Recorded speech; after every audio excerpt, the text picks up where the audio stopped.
베이사이드 장로교회 순모임 교재. 저자 이종식 목사. 제157과.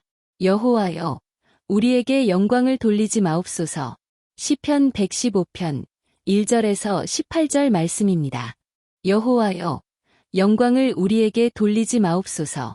우리에게 돌리지 마옵소서. 오직 주는 인자하시고 진실하심으로 주의 이름에만 영광을 돌리소서. 어찌하여 문나라가 그들의 하나님이 이제 어디 있느냐 말하게 하리이까. 오직 우리 하나님은 하늘에 계셔서 원하시는 모든 것을 행하셨나이다. 그들의 우상들은 은과 금이요 사람이 손으로 만든 것이라. 입이 있어도 말하지 못하며 눈이 있어도 보지 못하며 귀가 있어도 듣지 못하며 코가 있어도 냄새 맡지 못하며 손이 있어도 만지지 못하며 발이 있어도 걷지 못하며 목구멍이 있어도 작은 소리조차 내지 못하느니라. 우상들을 만드는 자들과 그것을 의지하는 자들이 다 그와 같으리로다. 이스라엘아, 여호와를 의지하라. 그는 너희의 도움이시요 너희의 방패시로다. 아론의 집이여, 여호와를 의지하라. 그는 너희의 도움이시요 너희의 방패시로다. 여호와를 경외하는 자들아, 너희는 여호와를 의지하여라. 그는 너희의 도움이시요 너희의 방패시로다. 여호와께서 우리를 생각하사 복을 주시되 이스라엘 집에도 복을 주시고 아론의 집에도 복을 주시며 높은 사람이나 낮은 사람을 막론하고 여호와를 경외하는 자들에게 복을 주시리로다. 여호와께서 너희를 곧 너희와 너희의 자손을 더욱 번창하게 하시기를 원하노라. 너희는 천지를 지으신 여호와께 복을 받는 자로다.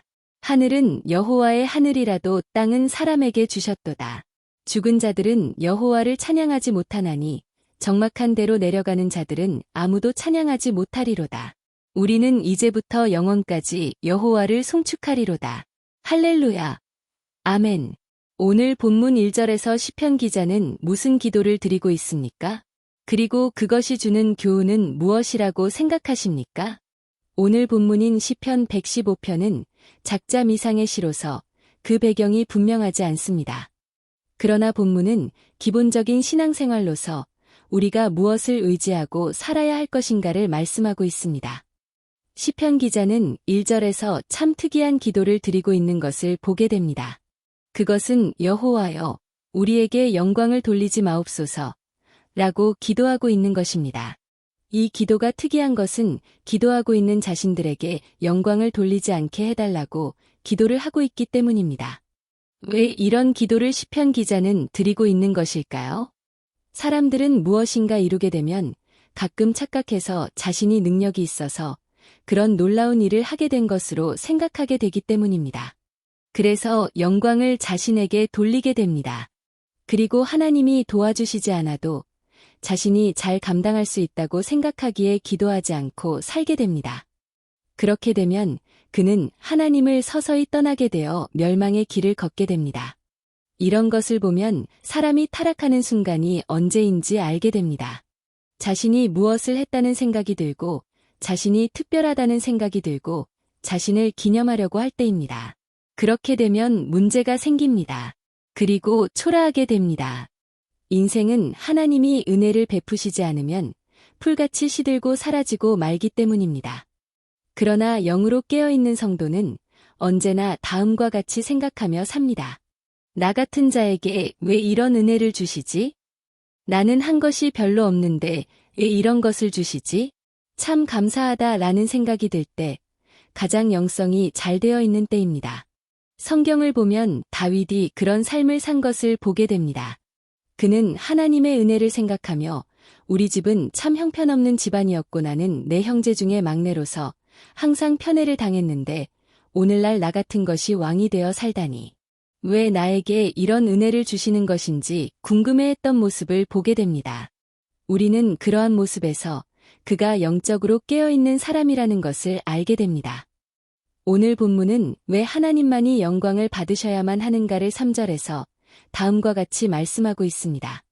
오직 우리 하나님은 하늘에 계셔서 원하시는 모든 것을 행하셨나이다. 이 말씀의 의미는 하나님은 높은 데 계셔서 하나님이 계획하시는 바대로 다 행하시는 분이시라는 것입니다. 그러니까 하나님은 주권자라는 것입니다. 그런데 이 말씀에서 원하시는 대로라는 말이 아주 중요합니다. 그 뜻은 하나님이 계획하신 대로 다 행하시는 분이라는 것입니다.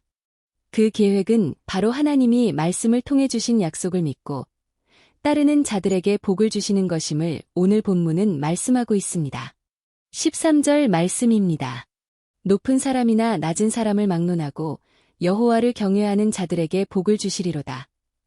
이 말씀이 의미하는 바는 하나님은 어느 특정한 사람에게 복을 주시는 것이 아니고 그 형편과 처지가 어떻든지 하나님의 말씀을 믿고 따르는 하나님을 경외하는 자들에게 복을 주신다는 것입니다. 이런 이유로 오늘 본문 9절에서 11절은 우리에게 하나님을 경외하고 의지하며 살라고 외치고 있습니다. 이스라엘아, 여호와를 의지하라.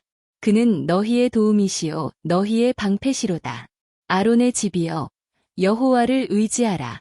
그는 너희의 도움이시요 너희의 방패시로다. 여호와를 경외하는 자들아, 너희는 여호와를 의지하여라.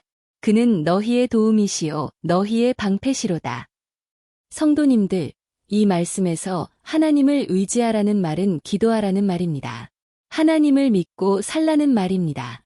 그러면 하나님이 보시고 우리의 삶을 복되게 하시는 것입니다. 이런 이유로 오늘 본문 15절은 하나님을 의지하는 자를 다음과 같이 부르고 있습니다. 너희는 천지를 지으신 여호와께 복을 받는 자로다. 성도님들, 하나님께 기도하는 것을 아는 자는 복을 받은 것입니다.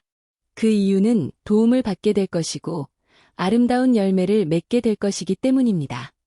이러한 이유로 예수님은 이 땅에서 제자들에게 가장 강조한 것 중에 하나가 기도였다는 것을 알게 됩니다. 기도할 때 하나님의 도움을 받게 되고 삶에서 생각하는 것보다 위대한 일을 하게 되기 때문입니다. 어느 책을 보니 이런 글이 있었습니다. 오늘날 다음과 같은 말들을 사람들은 합니다. 오늘날은 윌리엄 캐리와 같은 인물을 배출할 수 없다고요. 윌리엄 캐리는 선교의 역사를 바꾸어 놓은 사람이기 때문입니다. 그러나 아주 적은 사람들만 알고 있는 것이 있습니다. 그것은 윌리엄 캐리에게는 50년 동안 온몸이 마비되어 침대에만 누워있던 누나가 했던 행동을요. 그녀는 말을 잘할 수 없는 상황에서 받침대로 등을 받치고는 그의 동생에게 위로와 격려의 장편지를 썼고, 놀라운 것은 50년 동안 동생인 윌리엄 캐리를 위하여 몇 시간씩 기도해 주었던 것을요. 이런 것을 보면 아무것도 할 수 없는 어려운 형편에서도 목적을 갖고 기도한다는 것은 엄청난 선행이고 하나님 앞에 상 받을 만한 일이라는 것을 알게 됩니다. 기도하면 어디선가 역사가 벌어집니다. 그러므로 우리는 하나님을 의지하고 기도하며 살아가야 하겠습니다.